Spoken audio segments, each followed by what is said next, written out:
I've made a lot of mistakes. The biggest mistake, well, not the biggest, necessarily the biggest, but buying Berkshire Hathaway itself was a mistake because Berkshire was a lousy textile business. And I bought it very cheap. I'd been taught by Ben Graham to buy things on a quantitative basis. Look around for things that are cheap. And that I was taught that, we'll say in 1949 or 50. It made a big impression on me. So I went around looking for what I call used cigar butts of stocks. And the cigar butt approach to buying stocks is that you walk down the street and you're looking around for cigar butts and you find this, on the street, this terrible looking, soggy, ugly looking cigar, one puff left in it. But you pick it up and you get your one puff. Disgusting, you throw it away, but it's free. I mean, it's cheap.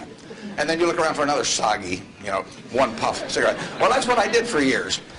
It's a mistake.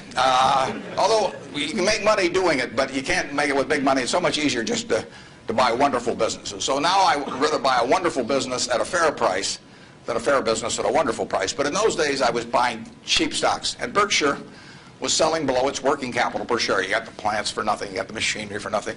You got the inventory and receivables at a discount. It was cheap. So I bought it. And 20 years later, I was still running a lousy business. And that money did not compound. You really want to be in a wonderful business because the time is the friend of the wonderful business. You keep compounding, it keeps doing more business, and you keep making more money. Time is the enemy of the lousy business. I could have sold Berkshire, or perhaps liquidated it, and made a quick little profit, one puff. But staying with those kind of businesses is a big mistake.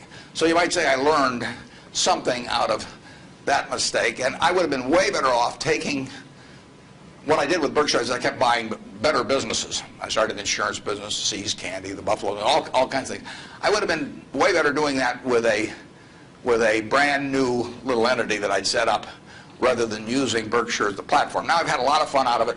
I mean, everything in life seems to turn out for the better, so I don't have any complaints about that, but it was a dumb thing to do. I went into U.S. Air. I bought a preferred stock in 1989. As soon as my check cleared, the company went into the red and never got out. I mean, it was really dumb. I mean, I've got an 800 number I call now whenever I think about buying an airline stock. I call them up any hour that, fortunately, I can call them at 3 in the morning, and I just dial and I say, my name's Warren, I'm an aeroholic, and I'm thinking about buying this thing, and then they talk me down. I mean, it takes hours sometimes, but it's worth it, believe me. If you ever think about that buying an airline stock, call me and I'll give you the 800 number because you don't want to do it. But we got lucky in terms of how we eventually came out on it. But it was a dumb decision, all mine. And I've done biggest in terms of opportunity cost, eventual costs. I bought a half interest in a Sinclair filling station when I was about 20 with a guy I was in the National Guard with. And I had about $10,000 then, and I put $2,000 in, and I lost it all. So that was 20%, and that means that the opportunity cost is now $6 billion of that filling station, which is a big price to pay for, getting to wipe a few windows and a few windshields and things like that. So actually, I like it when Berkshire goes down because it reduced the cost of that mistake on an opportunity cost. But the biggest mistakes we've made by far, I've made, not we've made, biggest mistakes I've made by far are mistakes of omission and not commission.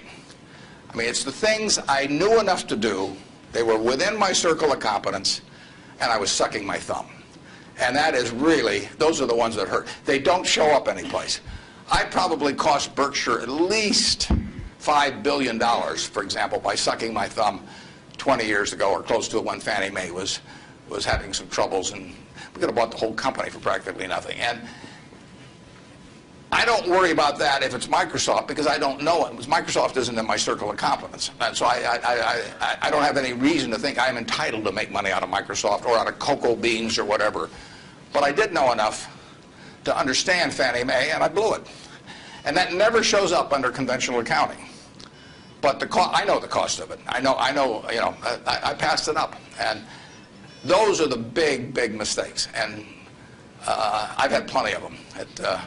And unless I tell you about them in the annual report, and I resist the temptation sometimes. Unless I tell you about them in the annual report, you're not going to know it because it doesn't show up under conventional accounting. But omission is way bigger than commission. There's big opportunities in life have to be seized. We don't do very many things, but when we get the chance to do something that's right and big, we've got to do it. And even to do it in a small scale is just as big a mistake almost as not doing it at all. I mean, you've really got to grab them when they come, because you're not going to get 500 great opportunities. You would be better off if when you got out of school here, you got a punch card with 20 punches on it. And every financial decision you made, you used up a punch. You'd get very rich because you'd think through very hard each one. I mean, you went to a cocktail party and somebody talked about a company you didn't even understand what they did or couldn't pronounce the name, but they made some money last week and another one like it. You wouldn't buy it if you only had 20 punches on that card. There's a temptation to dabble, particularly during bull markets. In stocks, it's so easy. You know, it's easier now than ever because you can do it online. You know, just you click it in and maybe it goes up a point and you get excited about that and you buy another one the next day and so on.